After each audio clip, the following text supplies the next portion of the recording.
Do you know how a young boy, declared beyond medical help, could be healed without traveling, without touching a holy place, and without anyone expecting a miracle at all?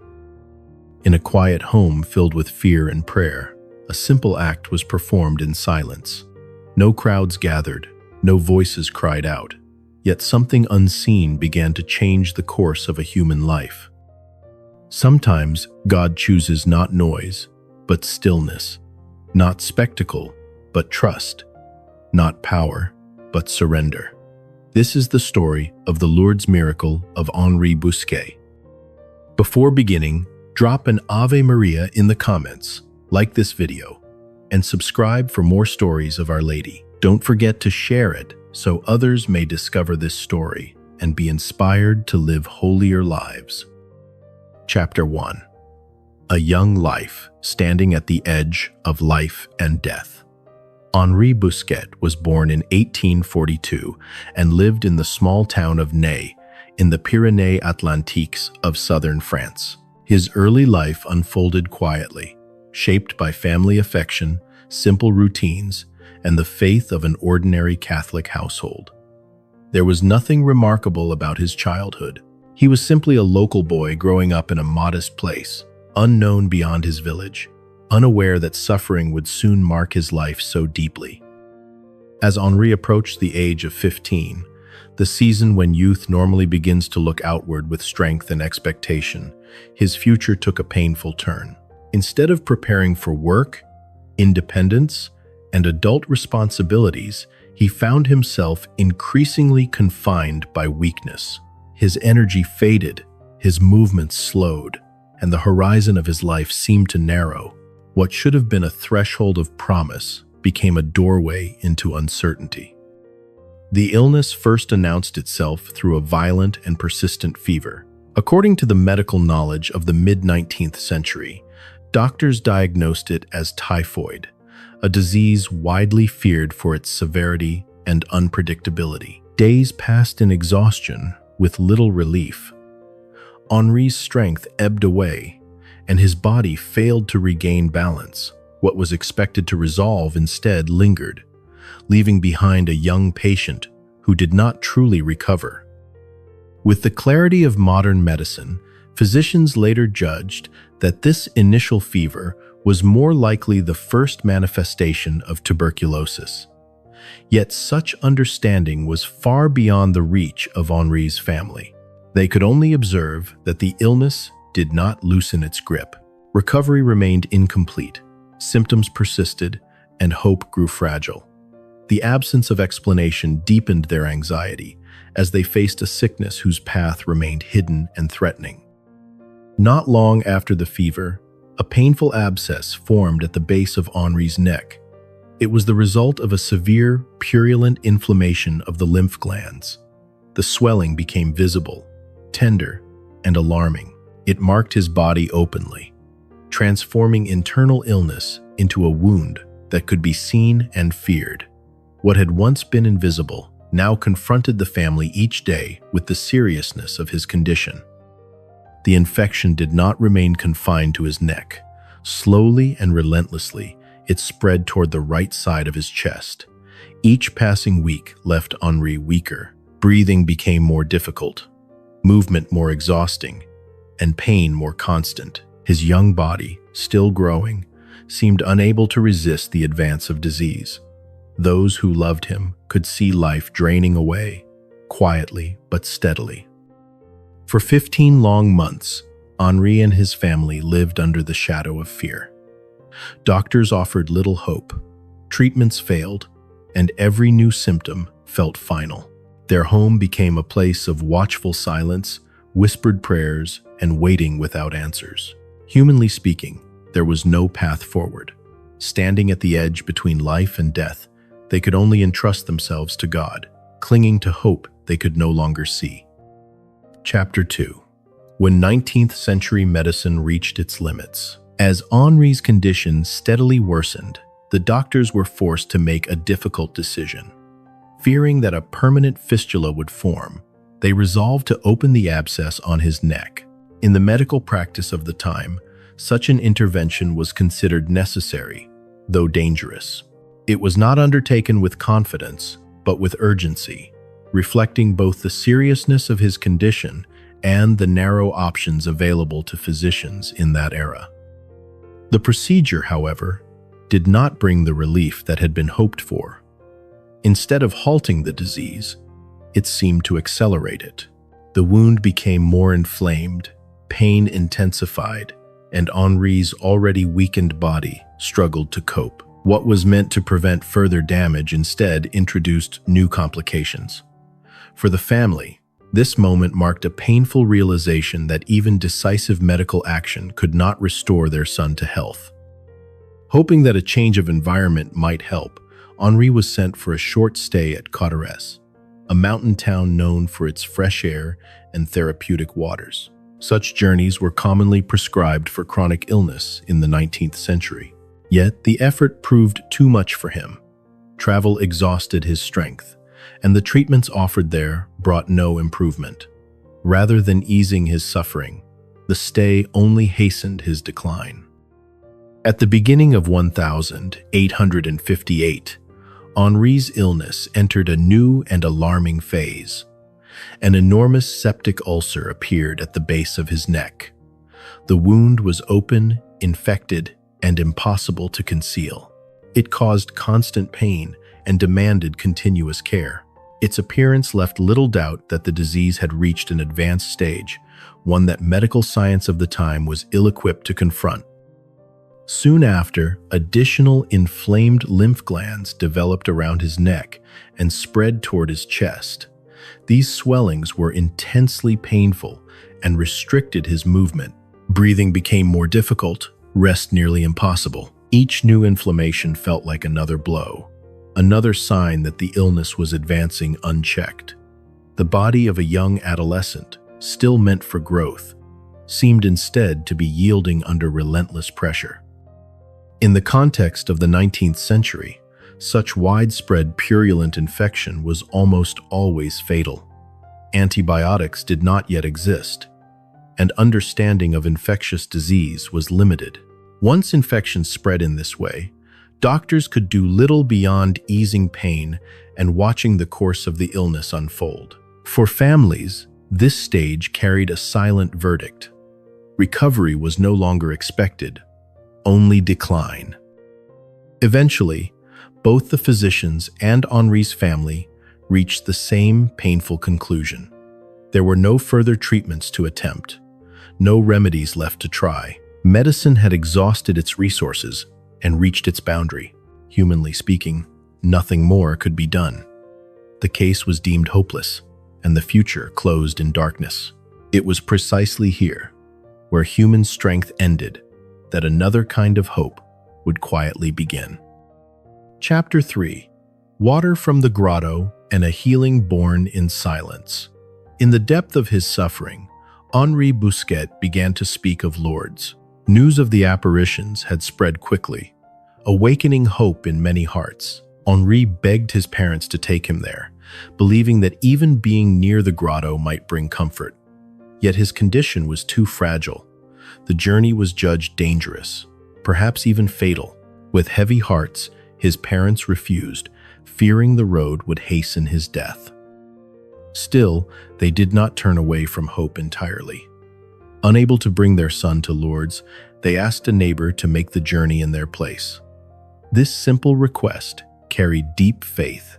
The neighbor returned with water drawn from the Grotto of Massabielle, water associated with prayer, repentance, and trust in God. It was brought quietly into their home, without ceremony, like a humble gift carried by charity. Henri himself never went on pilgrimage. He did not kneel at the grotto, nor did he touch the rock where the Virgin Mary had appeared. There was no crowd, no public devotion, no dramatic setting. Only a small amount of water reached him, carried from afar. This detail would later speak powerfully. Grace was not bound to distance or presence, but moved freely where faith made room. On the evening of the 28th of April 1858, the family gathered around Henri's bed. In that small room, they prayed together, not demanding a miracle, but entrusting themselves to God. The atmosphere was calm and reverent. Their prayer was simple, marked by fatigue and sincerity. They placed their trust in the intercession of the Virgin Mary, while accepting whatever outcome God might allow. During this quiet prayer, Henri soaked a piece of cloth in the water from the grotto and gently placed it upon the ulcer on his neck. There was no haste, no dramatic gesture. It was an act of simple confidence, born of surrender rather than certainty. He did not expect anything extraordinary. He entrusted his suffering to God, allowing grace to act in silence. That night unfolded differently from the many nights before it. Henri slept peacefully, without the sharp pain and restlessness that had long haunted him. His breathing eased, his body rested, and an unexpected calm settled over him. Those who watched nearby sensed something had changed, though they did not yet dare to name it. For the first time in months, the night passed without anguish. When morning came, the change could no longer be denied. The ulcer had closed and formed a scar. The infection had disappeared. The swollen lymph glands were gone. What medicine had declared impossible had occurred quietly overnight. There was no relapse, no gradual improvement, only sudden and complete healing. In the stillness of a family home, grace had touched a suffering body and restored it fully. Chapter 4: Medical Verification and the Church's Confirmation. The recovery of Henri Busquet was not gradual or uncertain. It came swiftly and completely. The wounds that had disfigured his neck healed, his strength returned, and his body regained balance. He was able to breathe freely, to move without pain, and to resume an ordinary life. Those who had seen him near death now saw a young man fully alive, without weakness or visible trace of his long suffering. What made this recovery even more remarkable was its permanence. Days passed, then months, then years, and the illness never returned. The abscess did not reopen, the inflamed glands did not swell again, and no secondary complication appeared. In an age when many apparent cures faded with time, Henri's health endured. This lasting character would become one of the most decisive elements in judging the authenticity of what had occurred. Physicians who had known Henri's condition before his healing began to examine the case carefully. They reviewed the course of the disease, the severity of the infection, and the medical interventions that had failed. They compared the hopeless condition that preceded the 28th of April, 1858, with the sudden restoration that followed. The contrast was stark. There was no medical continuity between illness and cure, no gradual improvement that science could trace. Among those consulted was Professor Verges, a respected medical authority. After studying the facts with professional rigor, he gave his judgment without hesitation. The healing, he stated, was beyond the laws of nature. His conclusion was not offered in religious language, nor driven by emotion. It was a sober medical assessment, acknowledging that known science could not account for either the speed or the completeness of the recovery. The investigation did not end with a single opinion. Medical records were preserved and examined again over time. Henri's continued good health was observed and documented. Each year without relapse strengthened the case. Time itself became a witness, confirming that the cure was not temporary, psychological, or misinterpreted. The long silence of illness, never returning, spoke as powerfully as the sudden moment of healing. At the same time, the Church began her own careful discernment. This process was deliberate and patient. Testimonies were collected, medical conclusions evaluated, and facts weighed with prudence. The Church did not seek marvels for their own sake. She sought truth, mindful that genuine signs of God must withstand scrutiny and serve faith, not curiosity or excitement. After years of examination, a final judgment was reached. On the 18th of January 1862, Bertrand Sévère Laurence formally recognized the healing of Henri Busquet as a miracle. This act did not create the event, but acknowledged it responsibly. Through this confirmation, the Church affirmed that God had truly acted, and that Lourdes was a place where faith could rest not on rumor, but on truth carefully discerned. Chapter 5. Lessons of Faith and a Prayerful Heart. God often chooses to act through gestures that are quiet and easily overlooked. The story of Henri Busquet reminds us that divine grace does not depend on great journeys, dramatic signs, or public wonders. God enters human history gently, through trust, humility, and simple faith. What appears small in human eyes can become the place where heaven touches earth most profoundly. The healing of Henri also reveals the strength of faith lived within the family. Gathered around a sickbed, united in prayer, his family became a living sanctuary. Their shared prayer did not force God's hand, but opened their hearts to grace. In such moments, the home itself becomes holy ground, where love, hope, and trust invite God to act. This miracle teaches an essential truth of Christian faith. Miracles are never a right we can claim. They are pure gift. God remains free, and His grace is never owed. Healing is not granted because we deserve it, but because God chooses to love. Even when a miracle occurs, it points not to human merit, but to divine mercy freely given. O Our Lady of Lourdes, gentle mother who watched over Henri in silence, teach us to trust when every door seems closed. When fear overwhelms us and answers do not come, help us to place our lives in your hands. Lead us to wait with patience, believing that God is at work even when we cannot see His ways. We ask you, Mother, to accompany families who face illness and suffering today. Strengthen them in moments of exhaustion and doubt. Teach them to pray together with humble hearts, not demanding signs, but remaining faithful in love. May their shared prayer become a source of peace, unity, and quiet hope amid trials that test their strength. O Our Lady of Lourdes, look with compassion upon those who have not been healed.